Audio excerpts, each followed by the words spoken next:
Sebanyak 50 orang petugas RSUD Kabupaten Padang Pariaman melakukan pelatihan bersama BNPB di Aula RSUD. Pelatihan ini menyiapkan para petugas RSUD dalam penanganan situasi bencana alam seperti gempa bumi. Para petugas RSUD dibantu petugas BNPB dalam merancang standar operasional untuk pelaksanaan praktek simulasi keadaan bencana alam. Pelatihan ini diadakan selama 2 hari. Pemberian teori dan praktek simulasi keadaan bencana alam.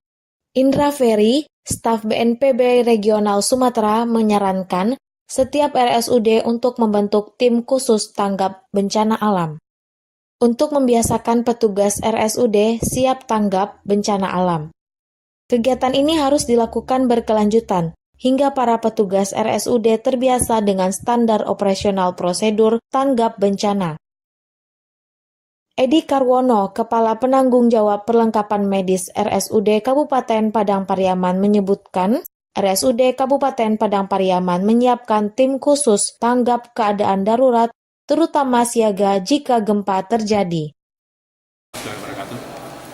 Persiapan rumah sakit berkaitan dengan bencana di rumah sakit dan bencana di luar rumah sakit, kita harus mempersiapkan terutama sumber daya yang ada di rumah sakit.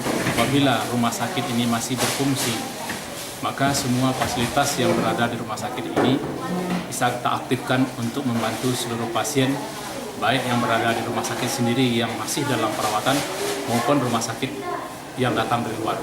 Jadi fungsi rumah sakit itu baik yang berada di dalam maupun yang datang luar harus ditangani sebagaimana mestinya sesuai dengan SOP yang sudah ada di rumah sakit Padang Pariaman ini.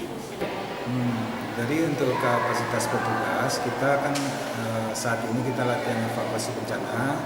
Nah kemudian setiap masing-masing petugas ini bisa punya sertifikat tentang BPJS ya. Kemudian BPBD ada pelatihan kegawat daruratan bencana itu sudah ada pelatihan. BPJS penanganan gawat darurat ya. Jadi yang penting pada saat terjadi bencana biasanya kan korban bencana ada korban kecelakaan, patah tulang, itu kita sudah punya timnya yang sudah dilatih. Ini pelatihan BPJS.